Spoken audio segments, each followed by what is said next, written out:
అందరి తరపున హరే కృష్ణ. అందరూ బాగున్నారా? ఎలా ఉన్నారు? అందరూ బాగుండాలండి. అందరూ బాగుండాలి. ఇరుగు చల్లన పొరుగు చల్లన అంటారు కదా, అలా అందరూ బాగుంటేనే మనం బాగుంటాము. ఈరోజు మా పిల్లలు ఆర్డర్ వేశారండి. స్కూల్ నుంచి ఇంటికి వచ్చేసరికి గులాబ్ జామ్ చేయమ్మా అని.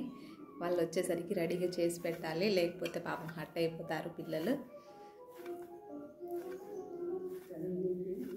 ఎంటీఆర్ గులాబ్ జామ్ పౌడర్ అండి ఇది. 1/2 కిలో పౌడర్ ఇది మొత్తం. ఇదంతా పౌడర్ అంతా చపాతీ పిండి కంటే కొంచెం లూజ్గా కలుపుకోవాలి. పిండిని గట్టిగా కలుపుకుంటే మనం ఉండలు చుట్టేటప్పుడు ఉండలు సీలినట్టు అయిపోతాయండి. ఆయిల్ వేసినప్పుడు చీలికలుగా వస్తాయి, రౌండ్గా ఉండవు, రౌండ్ షేప్లో ఉండవు. ఇవి కొంచెం లూజ్గానే కలుపుకోవాలి. చపాతీ పిండి కంటే కొంచెం లూజ్గానే కలుపుకోవాలి పిండిని. ఇవన్నీ ఉండలు చేసుకుందాము, గోలీ సైజులో ఉండే ఉండలు చేసుకుందాము. ఓకే, ఉండలు చేసుకుందాం. అన్నీ ఇలా ఉండలు చేసుకుని పెద్దవి చేసుకుంటే మరీ బాగుండవండి. ఆయిల్లో వేసిన తర్వాత కొంచెం లావుగా ఉబ్బుతాయి. ఉబ్బినప్పుడు పాకం పట్టదు సరిగ్గా, లోపల ఉడికినట్లు పచ్చి పచ్చిగా ఉంటాయి. కొంచెం సన్న సైజులో చేసుకుంటేనే మేలు. ఏమంటే ఓపిక్గా చేసుకోవాలి. రౌండ్ సేపు కొంచెం సన్నగా చేసుకుంటేనే బాగుంటాయండి. కొంచెం లావుగా చేసుకుంటే లోపల పిండి ఉడకదు, మళ్ళీ పిల్లలకు పొట్టనొస్తుంది, కడుపునొస్తుంది. ఇలా అన్నీ ఉండల్లాగా చేసుకోవాలి ఓపిక్గా. ఎంత సన్నగా చేసుకుంటే అంత బాగా వస్తాయి, పాకం బాగా పట్టుకుంటుంది. కొంచెం టైము తీసుకోవాలి. వాళ్ళు స్కూల్కి వెళ్ళిన తర్వాత ఖాళీగానే ఉంటాం కదా, ఖాళీ టైంలో ఇలా చేసుకుంటూ ఉండాలి.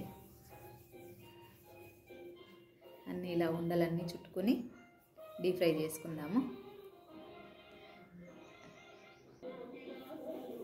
ఇలా ఉండలు చుట్టుకోవాలి ఓపిక్గా. పాకం పట్టిన తర్వాత ఈ ఉండలన్నీ డీప్ ఫ్రై చేసిన తర్వాత ఇది పెద్దది, దీనికి పట్టేంత సైజులో ఒక డబ్బాలో చక్కెర పాకం వేసి, చక్కెర పాకంలో ఇవి డీప్ ఫ్రై చేసిన ఉండలు వేసేయాలండి. ఫ్రిడ్జ్లో పెట్టుకుంటే చాలా చల్లగా బాగుంటుంది తినటానికి.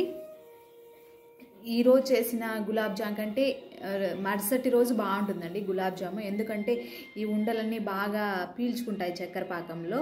చాలా టేస్ట్ ఉంటుంది. పిల్లలకి అట్లా నోట్లో వేసుకోగానే కరిగిపోతాయి. కొంచెం ఉండలు చుట్టుకోవడానికి టైం పడుతుంది అంతే. ఇంకా టీవీ చూసుకుంటూ రౌండ్ చేసుకుంటున్నా. ఒక్కదాన్నే కదా, టైం పడుతుందండి ఇవన్నీ చుట్టుకోవడానికి, ఉండలు చుట్టుకోవడానికి.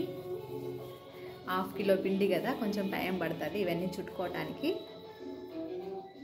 ఇవన్నీ చుట్టేసిన తర్వాత డీప్ ఫ్రై చేద్దాం. రండి మా ఇంటికి, గులాబ్ జామ్ చేస్తున్నా. నా ఛానల్కి అసలు లైక్ కొట్టడం లేదబ్బా. అడగందే అమ్మాయిన పెట్టదు అంటారు కదా, అన్నము అలాగని అడుగుతున్నాను. లైక్ చేయండి నా ఛానల్కి.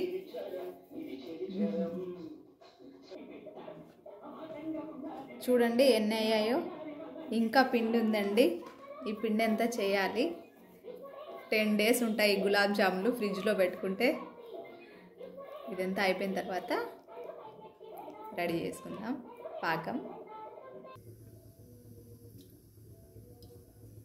ఆయిల్ డీప్ ఫ్రై చేసుకోవాలండి. ఇదన్నీ రెడీ చేసుకున్నాను. ఉండలని ఓ సైడు చక్కెర పాకం పెట్టుకున్నాను. ఇవి 1/2 కిలో పిండి కదండి. 1/2 కిలో పిండికి 1/2 కిలో పంచదార వేసుకుని పాకం, ఓన్లీ పాకం అంటే పెద్ద తీగ పాకము అవన్నీ రావాల్సిన అవసరం లేదండి. కొంచెం జిగురుగా వస్తే చాలు. అట్లా చూపిస్తాను. కొంచెం జిగురుగా వస్తే బాగుంటుంది గులాబ్ జామ్. 1/2 కిలో పిండి ఇది. 1/2 కిలో పిండికి 1/2 కిలో చక్కెర. పంచదార కొంచెం ఎక్స్ట్రా వేసుకున్నా, కొంచెం లిక్విడ్ పంచదార లిక్విడ్ ఎక్కువగా ఉంటే ఇవి గుండ్లు, ఇవి గులాబ్ జామ్ గుండ్లు మునిగి బాగా పీల్చుకుంటాయండి. ఇవేం క్వాంటిటీ కొలతలు ఏం అవసరం లేదు. పిల్లలు ఇష్టంగా మిగిలినా కూడా పాకం తింటారు, పంచదార పాకం. ఈ సైడు ఆయిల్ వేడెక్కుతుంది. ఆయిల్ వేడెక్కిన తర్వాత అన్ని ఉండలన్నీ వేసుకుందామండి. ఈ సైడు పంచదార పాకం రెడీ చేసుకుంటున్నా. చూడండి, చిన్న గోలీ సైజ్ అంతలో చేసుకున్నాను ఉండలు. కానీ ఆయిల్లో వేస్తాను ఇలా పొంగుతాయండి, కొంచెం లావు సైజులో. అందుకే మనం చేసుకునేటప్పుడే కొంచెం రౌండ్ చిన్నవిగా చేసుకోవాలండి. ఇవి గులాబ్ జాములు లోపల ఉడకవన్నమాట, పొంగుతాయి ఆయిల్లో వేస్తానే. చిన్న గోలీ సైజ్ అంతా చేసుకోవాలంటే ఇది నిదానంగా వేయించుకోవాలన్నమాట. లోపల పిండి పిండి లేకుండా, పిల్లలకి మళ్ళీ పొట్టన వేయడం అలా జరుగుతుంది.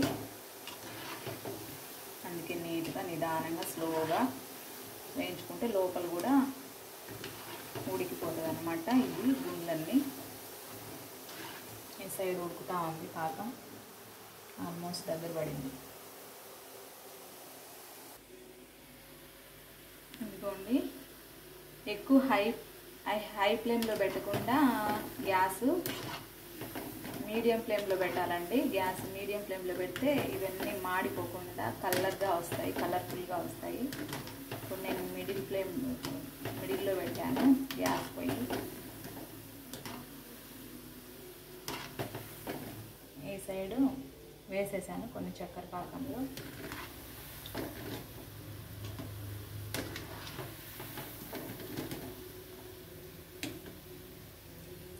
ఓకే, ఇలా మొత్తము చక్కెర పాకం అంతా పీల్చుకోవాలి. వీటికి టైం పడుతుంది, హాఫ్ అన్ అవర్ టైం పడుతుంది ఇదంతా పీల్చుకునేసరికి. ఎక్కువ పీల్చుకున్న తర్వాతే బాగుంటాయండి, టేస్ట్ చాలా బాగుంటాయి. Okay bye. రెసిపీ నచ్చితే లైక్ చేయండి. Bye bye.